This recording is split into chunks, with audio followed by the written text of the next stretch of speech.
The night's just beginning, darling. Feel the shadows calling? Let the dread take you, it's far more thrilling. Yeah.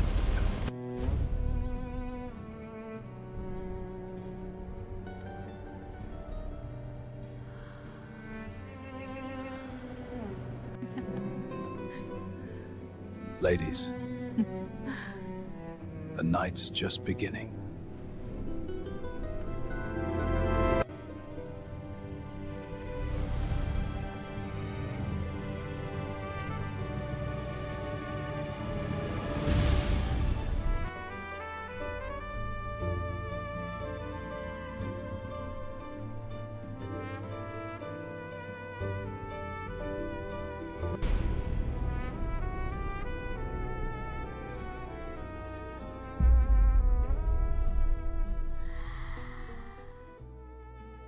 Good evening, charmers of the chilling, and welcome to Series 2, Episode 7 of Hitchcock's Tales That Terrify, Shadows from the Master, on an SL tonight. Seducing the Master's curated conquest, blending his adaptations with stories that lured him. From Dream Deaths We Charm Ladies' Man by Ruth Chatterton, a 1961 seductive suspense from the anthology. A charismatic, smooth-talking man captivates women with effortless charm. But his ladies hide a dark secret that turns romance into something far more sinister. As the pattern emerges, a twist reveals the true nature of his conquest. Chatterton's blend of allure and dread echoes Hitchcock's seductive traps. Hitchcock's TV show featured similar charmers in episodes like The Perfect Crime, though not this one, tying to the story's alluring danger. Charm the viewer, the story lure. It happened in the soft stillness of a June night in England just before World War II. I had motored down from London the afternoon before to spend the weekend with Noel Coward at Goldenhurst, his lovely country house in Kent. I had rented a car and then spent a tense hour and a half behind a chauffeur I had never seen before in my life, who snaked his way recklessly through the thick country-bound traffic. When at last we circled the driveway in front of the house, Noel's slim figure on the front step looked very comforting. A few feet away, his man was waiting to carry in my luggage. With that usual sweet, sardonic grin of his, Noel stepped forward and gave me a hug. "Everybody's having tea in the drawing room," he said, as we went, arm in arm, into the house. "You don't want to be bothered going to your room first, do you?" It was too hot a day for a coat. I don't own a hat, and I had worn gloves to keep my hands clean, so we went straight away to join the others. One quick glance showed me that I knew practically all his other guests. I smiled at them, said a general hello, and went across the room to greet Noel's mother, who was pouring tea. Miss Coward was a small and very merry woman, and I had always been devoted to her. As I bent down to give her a smacking kiss on her cheek, I caught a glimpse of the manservant carrying my bags through a small door which led from a drawing room into another wing of the house. I vaguely wondered why he was taking my luggage to the kitchen. Then I automatically dismissed it from my mind. Noel's friends were a charming, heterogeneous lot, for Noel is gregarious and great-hearted, and he likes to be amused. The nimble and graceful conversation went on and on until the path of the sun went through the west window became more and more oblique. Whiskeys and sodas replaced the tea, and little by little the room darkened. When I realized that the long English twilight was setting in, I got up from my chair. Noel's eagle eye saw me starting for the stairs. "Where do you think you're going?" he said. "Upstairs to change for dinner. It's after 8. "We're not changing." "Oh," I said. "Then I'll just wash up a bit." "No, you don't, my girl. We voted to keep this a dirty weekend." He grinned wickedly. If nature insists, use the thing in the hall. You know where it is. I knew where it was, and I did. Dinner was very gay, the food very English. We were given a roast of beef, boiled potatoes, Brussels sprouts, and the sweet was a trifle. Then came a nasty little savory of cold, scrambled eggs on a bit of soggy toast, topped by a limp anchovy. I sneered at that little whore and left it untouched on my plate. Afterwards we had coffee in the drawing room and again conversation. And the rest of the evening, conversation and more conversation. And happily, music. There's always music whenever Noel Coward happens to be. As it came on to midnight, the shafts of ridicule were less acute, the wit not so swift, the laughter not quite so merry. From one corner of the room I heard a stifled yawn, and then little by little the other guests departed from their downy couches until Noel and I were the only two left. At last I, too, stretched and struggled to my feet. Think I'll be going along too, Noel. Isn't it a pleasant feeling to be sleepy in the country? I'm not. Don't you want to talk? Not any more tonight, if you don't mind, I said, trying not to yawn. Bed and book beckon. I've got present indicative it was his autobiography. I've been dying to read it. I started for the stairs. Aren't you coming up, Noel? Eventually, came his clipped voice.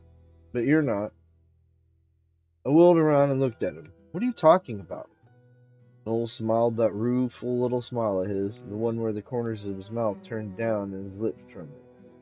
Darling, I'm most frightfully sorry, he said quite cheerfully, but I'm afraid this damned weekend got a bit out of hand. We're really full up upstairs. You know how it is, too few guest rooms sort of thing. And your weekends are always inclined to swell. He put his arm around my shoulders and steered me towards the little door through which I had seen my bags disappear that afternoon. You've never slept down here before, have you? He asked.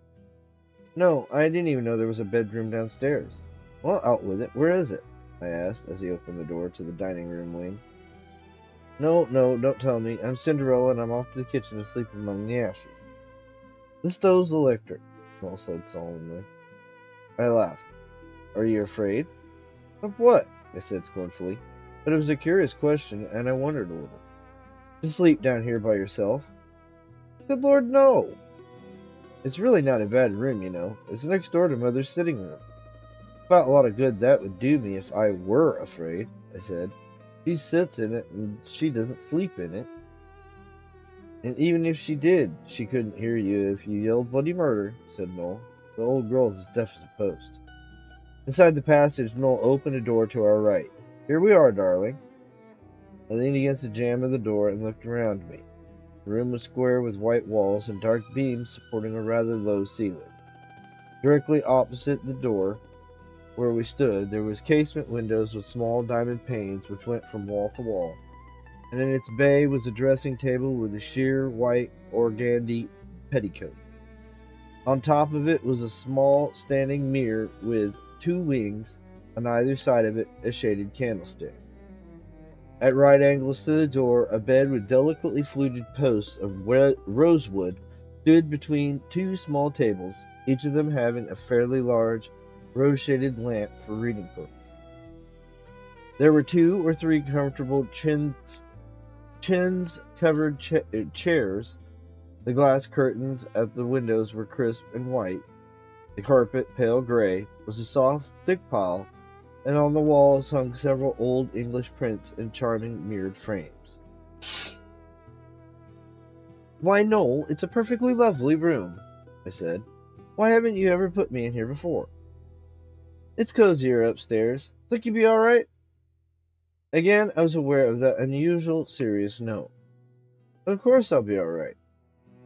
Then I think I'll toddle off. Good night, darling. Pleasant dreams. And he gave me a lovely hard hug. At the door, he turned. I hope you won't be wanting anything during the night, my pretty, because if you rang, there isn't a soul who could hear the bell. Don't worry, darling, I shan't.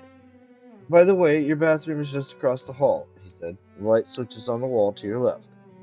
Oh, goody, I said. I was going to use the thing in the other hall again.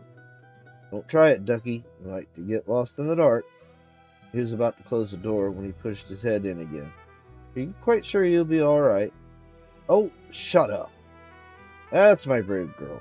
He smiled at me and pulled the door shut behind him. When I had finished with my usual nightly routine, I snapped off the light in the little bathroom and went back to my room. After I closed the door, I paused for a moment, wondering whether or not to lock it. It looked like a very old door, white like the walls, with a black metal latch. When you press down the catch, the latch lifts and slips into a metal slot. There was a key in the door, but I finally decided it was silly to lock doors way out here in the English country. However, I gave it an extra little push just to be sure it was quite closed. I threw open the windows a little wider and stood there a moment looking out into the night. There was no moon and only a few stars winked in the cloudless sky. Through the window came the damp, sweet smell of country air, but there was no breeze of any kind, no rustling of leaves.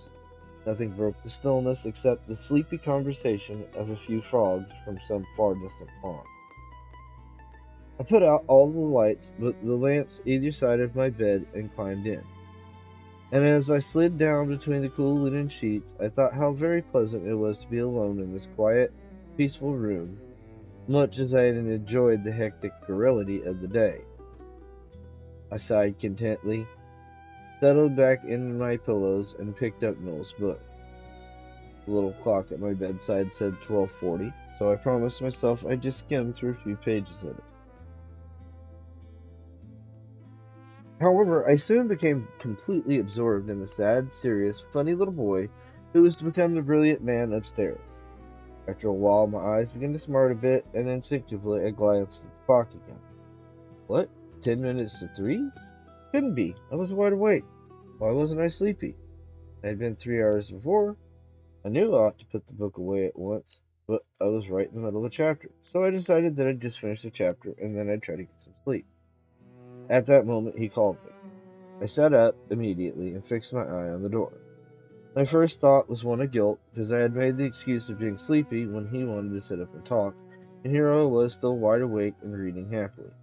He must have seen my light and decided to come downstairs and chat for a while. What ailed Noel? Was there something really wrong? It takes time to put these thoughts down on paper, but actually they raced through my brain with the speed of an ICBM missile. I answered immediately. Yes? I raised my voice so I could be heard through the door. Who is it? Come in. Before I got the last word out, the latch was silently lifted out of its slot, and swiftly the door opened wide and stayed there. Someone did come in, but it wasn't Noel. He came in quickly, and I couldn't see him. All I could see was a yawning black void where the closed door had been. And what's more, whoever he was still in the room, because I could sense the presence of someone or something. How long I remained in that position, my weight suspended on one finger, I don't know. The only thing I could move was my eyes. They searched stealthily along the shadows, but I could see nothing. So I was Noel's brave little girl, was I? Why, I was so petrified that I felt as though my body had turned into granite, except for the fact that every pulse was pounding unbearably. Well, everything has to come to an end sometime, even pure unadulterated terror, particularly if there is nothing whatever to be done about it. So as long last, I relaxed a little, lay back in my pillows, and tried to think. It wasn't a woman, that much was certain. The voice had been that of a man, a light, muted voice, as though he were loath to disturb the rest of the household. Ruth, the voice called with that sing-song inflection that children use when they call to another child, making 2 syllables of my name. Or perhaps it hadn't been my name at all. Perhaps I'd only thought it was. Perhaps he'd been calling, Who? I gave the bedclothes a vicious kick. What was I implying? That I hadn't been a living man who had called me, who had lifted the latch and opened the door? Not a human being who had come in? Stuff and nonsense. Was I turning into a psychopath? No, of course I wasn't. I just thought someone called me. It undoubtedly had been the wind, but there hadn't been any wind, not even a breeze. There still wasn't. I shut my eyes, but they wouldn't stay shut. Even though I tried not to look, they kept wandering to that inky vacuum beyond the wide-open door. That was when the noise began, or when I became aware of it. Tap, tap, tap, as if a fingernail were tapping on the glass of the pictures on the wall, one after the other. Then the floorboards began to creak. Someone seemed to be pacing back and forth beside my bed. I could hear it plainly. I kept on telling myself that it was nothing but my imagination, that naturally there was some simple explanation for it. I really must get some sleep. Again and again I tried hard to swallow my heart, which persisted in coming up in my throat, but it wouldn't stay down. If only I could turn over on my side, I knew I could sleep. But I couldn't do that either. I was too scared. Well, I tried to shut my eyes once more, and this time I could keep them shut tight, come hell or high water, until next time I opened them, the sun was high in the heavens and pouring a golden stream through my window. There were great patches of sunlight on the gray carpet, but my bed lamps were still on. For a few seconds I tried to think of what I was doing in this strange room. Then very slowly it came back to me.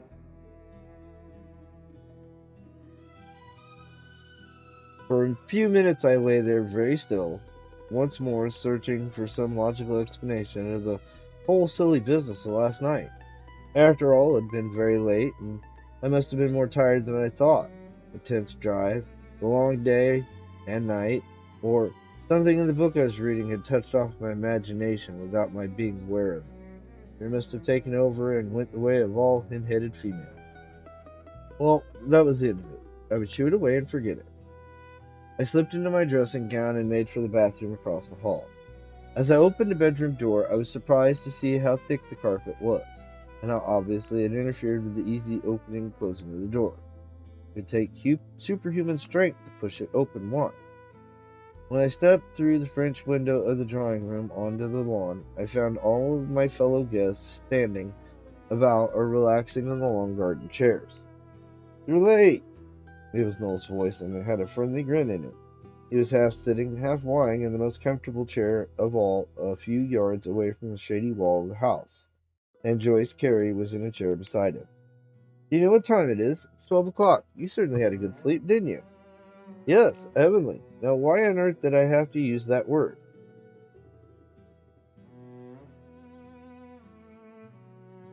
Noel got up and pulled a chair over so it faced his. "Sit down, darling. I'll go get you some coffee." Joyce Carey is a tall, slim woman with black hair and big dark eyes, which are straightforward and intelligent. Joyce is a brilliant actress and darling person. I think she comes close to being Noel's best friend. I've known her quite a while and have always been devoted to her.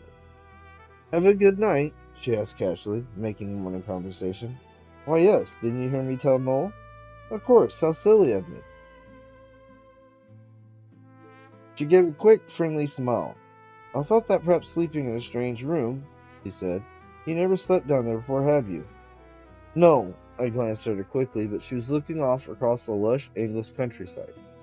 "Have you, Joyce?" Her eyes came back to me. "Have I what?" "Slept in that room." "Once." Her eyes wandered away again, and for a time both of us were silent. "It's a pretty room," I said. "Yes, isn't it?"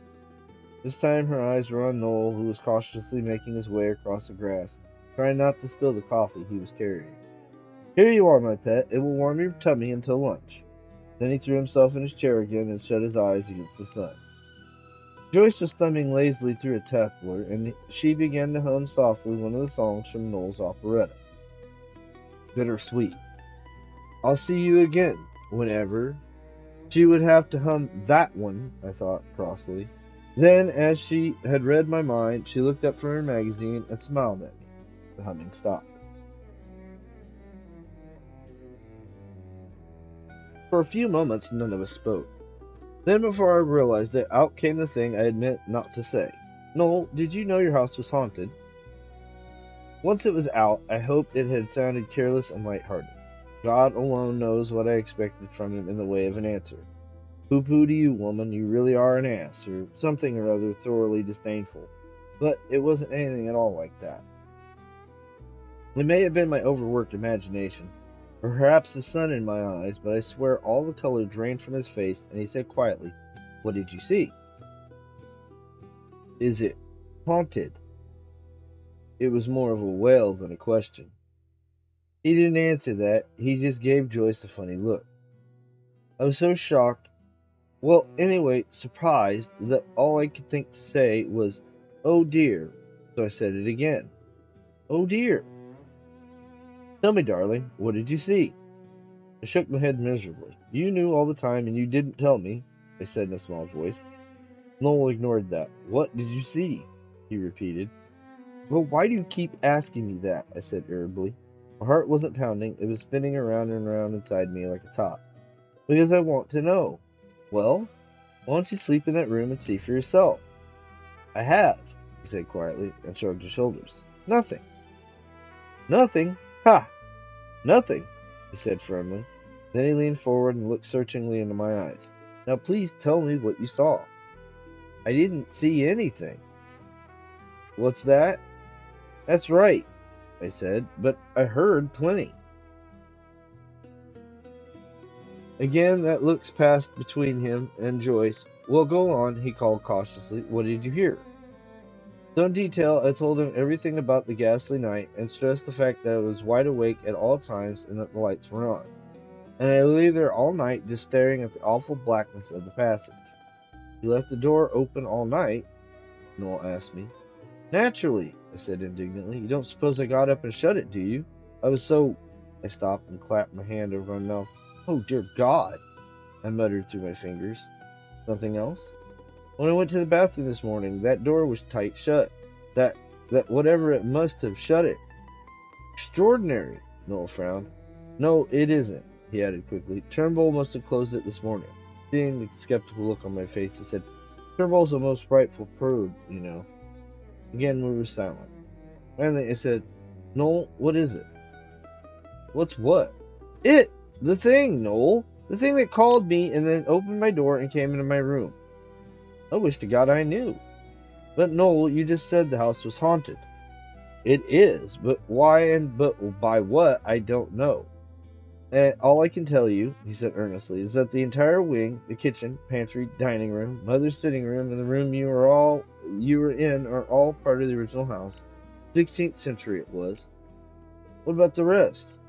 "The rest of it I built on to the old part. It's odd, but do you know he's never been seen anywhere in the house except in that wing?" "He?"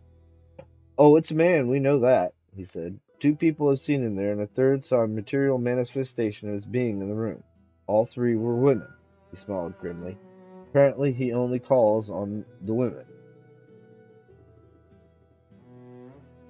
"So," I said indignantly, "you put me, another woman, in that damn room as one more victim for the gentleman from outer space." Noel gave my hand an affectionate and placating pat. "He hasn't been around for some time, darling, and as there was no room upstairs, I remember that you were always your brave girl," I said, interrupting him rudely. "Yes, you called me that last night, just before my disembodied visitor paralyzed me with fright. All right, go ahead if you like, and believe that flying airplanes and liking to ride obstreperous horses are signs of courage. I know better. And anyway, ghosts are quite a different category." Well, I knew now. There were no more searching for explanations, no more having to admit I was a coward. The house was haunted, and that was that. And because I now knew the worst, a delicious calm began to flow through me, and I managed to give Noel a little smile. "Very well, now that I've accepted the fact that my room is ghost-ridden, tell me about my fellow victims." "All right," he said. "As far as I know, Gladys Henson was the first to make the gentleman's acquaintance. You know Glad, don't you?" I nodded. Gladys was the wife of a well-known English comedian, Leslie Henson. She's a dear, funny, hard-headed woman who everybody likes a lot, including me. That particular night, Gladys said she couldn't get to sleep because her bedroom door kept opening and closing. Noel went on. She thought it was the wind, naturally. "Naturally," I repeated, "but I bet you there's never any wind." "Be that as it may," said Noel, "she thought it was. Well, finally she made herself get up and lock the door, but she had no more than got back into bed when one of the casement windows began the same goings-on. Poor Gladys climbed in and out of bed, trotting back and forth to the window until she was so mad she could hardly spit. First the damn thing would open wide, then Gladys would get up and close it. Then she latched it too. After she'd gone through this insane business about 6 times and was on her way to it for the 7th, the old girl didn't have to bother. The window quietly closed itself, and she only 2 feet away from it. It was when she saw the latch slip into place that she screamed the place down. However, when those of us who heard the screams got to her, whatever it was had gone, leaving behind it a whimpering, quaking woman. Poor Glad, I said. I know just how she felt. At the time, Noel continued, we all thought it was a burglar who ran when she screamed. Glad didn't, though. What did she think? She didn't say. He was an odd little smile, but she would never sleep down there again. I should rather think not, I said a bit smugly, hoping he would get my point. Don't stop there. Who was next? Alicia Warwick. Know her? I've used a fictitious name here because although I knew who she was, I have never met her personally. Consequently, I never checked with her. I said I didn't, and he went on with the story. It was a year or so after Gladys' experience. I stupidly had completely forgotten that episode. After all, the room happens to be the nicest bedroom in the house, so I put Alicia in it. The next morning, when she told me what had happened in the night, she said she'd awakened, not as though some strange sound had aroused her, but quite serenely and very wide awake. She opened her eyes, and at that moment she saw a man throw one leg over the sill and then climb through the window. She was terrified. Her first instinct was to scream, but she managed to stifle it. She lay there holding her breath, trying not to move, but she kept her eyes open and watched the intruder. He moved directly to the dressing table and stood there looking down at it. In a flash, she remembered that her jewels were on top of the dressing case where she had tossed them when she undressed. Alicia's jewels were priceless, and she had a second seizure of panic. There was no moon that night, so she could only make out his outline, and then only when he was near the window. As far as she could see, he didn't touch the jewels, but she was convinced that he would discover that she was awake and kill her. Well, he didn't kill her, but she couldn't tell whether or not he was still in the room. It was too dark for her to see, and she couldn't hear anything. He walked like a cat, she said. She told me she didn't go back to sleep, but I presume she did, sometime. I presumed she did too, because I had, but I didn't say anything.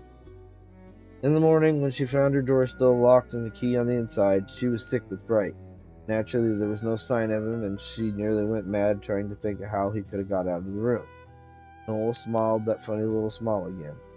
Dear Alicia never worked that one out. You see, she's still convinced he was a burglar.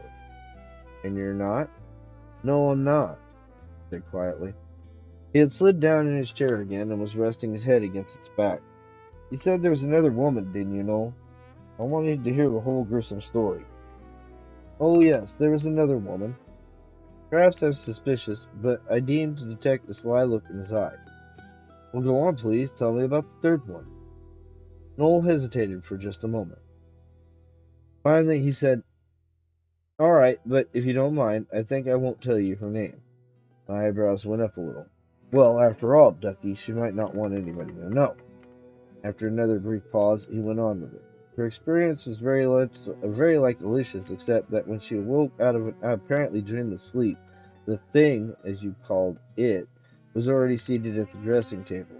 Its hands moving about as if it were fingering bits and pieces on the table, or perhaps searching for some particular object. Noel's eyes twinkled. Not the lady's jewels. This one hadn't got any, poor darling. After a time, it got up and walked around behind the dressing table and stood between it and the windows, raised its arm high as if it were trying to pull the drapes over them. Only it didn't. There were no drapes for it to pull. Then it came out from behind the dressing case and started towards the bed, and her, or so she thought. Sick with terror, she quickly shut her eyes, squeezing the lids together so tightly that her eyes began to ache, and prayed it wouldn't discover that she was awake. She told me she had no idea how long she lay there with her eyes closed, but when she got the courage to open them, it was dawn, and through the murky whiteness she could just see the sun beginning to rise behind the trees. Then, just as Alicia had done, she found the key on the inside and her door locked. It was gone, leaving no trace. I murmured while I thought about it.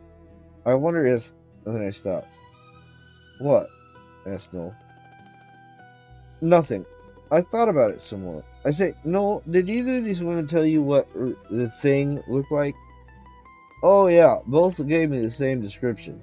Didn't seem to be wearing the type of jacket we men wear today. Don't forget, all they could see was the outline, but whatever the garment was, it hugged the thing's torso much as a knitted pullover would, or a coat of mail. He smiled somewhat apologetically. They both told me that it had some peculiar hat or cap on its head. It was high on top and tied around the forehead with a large peak or visor. Might very well have meant a helmet. Not much to go on, is it? Didn't it clank? I said, trying not to sound too sarcastic. No clanks. They saw. You heard. I gulped. Perhaps those women made it up, I said pervasively. I guess I didn't want to believe it, really. Not a chance of that, he said. They didn't even know each other. Each one told me her story at different times. I see, I said thoughtfully. I didn't see it all. Now, you have the whole story, but without an exciting ending, because, you see, there isn't any. We're still in the dark. Not me, thank God. And I looked straight up into the blinding sunlight.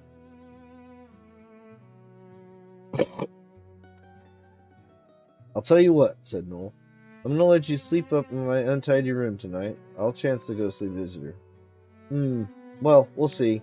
Perhaps if I can muster up a little courage or bravado, I said, I might try it again, but thanks anyway.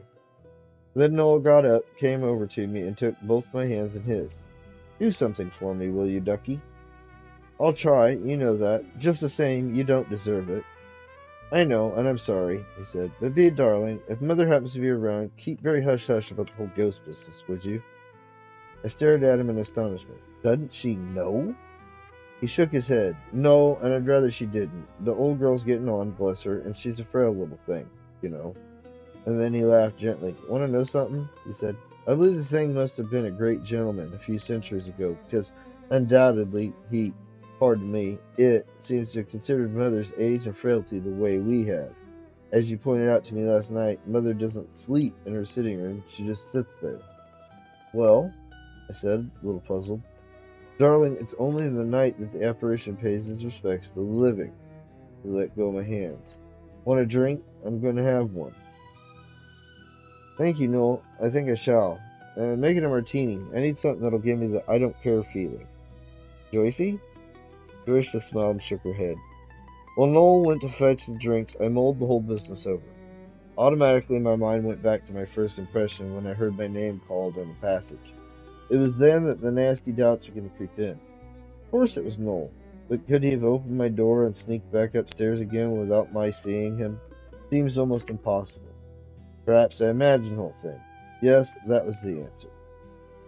Noel listened very carefully while I was telling him about it. He probably thought it was great fun to play on my stupid imagination, so he could begin spinning me a tall tale. An old wives' tale, if you ask me. Why not? Noel was a consummate actor and a fine writer. He made his protagonists women because I was a woman, and he put them all in that room. And he'd make sure to name women who weren't around to be questioned, and that one about not telling his mother. Naturally, if I told her what had happened to me, she would spoil it all by spilling the truth. Yes, that was it. Just another of Noel's silly pranks. Tinker. Why, there's no such thing as a ghost. All intelligent people know that. Alright, if he wanted to play games, I'd play right along with him. Here you are, darling. And he handed me a martini. Thank you, Noel. I took a sip of my martini. Tastes good. Look here. I watched him closely. I'm not so sure that the thing is a supernatural being after all. Want to know what I think? I think it might be a psychopathic thief who lives in the village and who every now and then gets a compulsion to break into the house, or it might be... For God's sake, shut up, said Joyce. It was the first word she had uttered since Noel and I began our ghastly conversation. Hello, Joyce, I said. Have you come up for air? No, darling, I've come up to suggest that you stop expounding silly platitudes and plausible explanations about last night, I said pleasantly.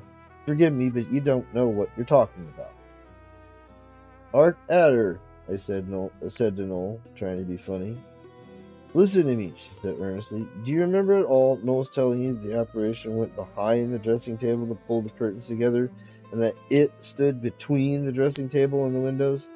Yes, I remember that, but what of it? Just this, my girl. No human being could possibly have stood between the windows and the dressing table, because that dressing table was pushed up so close against the windows that there wasn't an inch to spare. Of course, one couldn't tell about that in the dark, but when the dawn came up, it was easy to see that it had to be something supernatural. Joyce, darling, surely you, of all people, don't believe all that rot. Noel's taking you in just as he tried to do with me. She shook her head. Stop being pompous and don't try to explain away the supernatural according to your own mortal logic. It's silly. But Joyce, I don't believe in... She stopped me. Hear this, she chanted sardonically. There is a ghost at Goldenhurst who returns to that room again and again, although what it is searching for I can't imagine. Up until now it has done no one any harm, but, with a shrug of her shoulders, who knows? My heart gave a painful thump. You seem to know, Joyce, but she didn't let me finish. That the ghost really exists? Well, why shouldn't I? And she gave me a strange little smile. I was the third woman.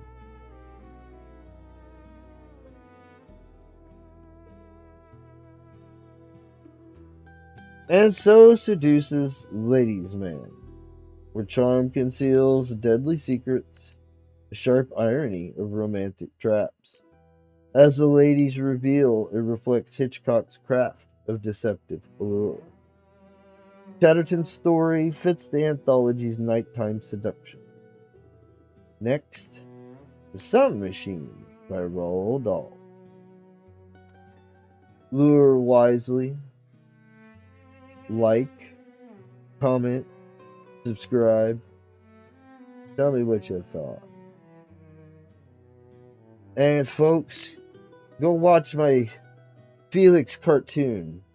British Pathé seems to think that they own public domain. Well, they don't. So I'm challenging it. But watch it. Give me some views. Go tell them. I run on public domain. Not theirs. Well, either way. Good night.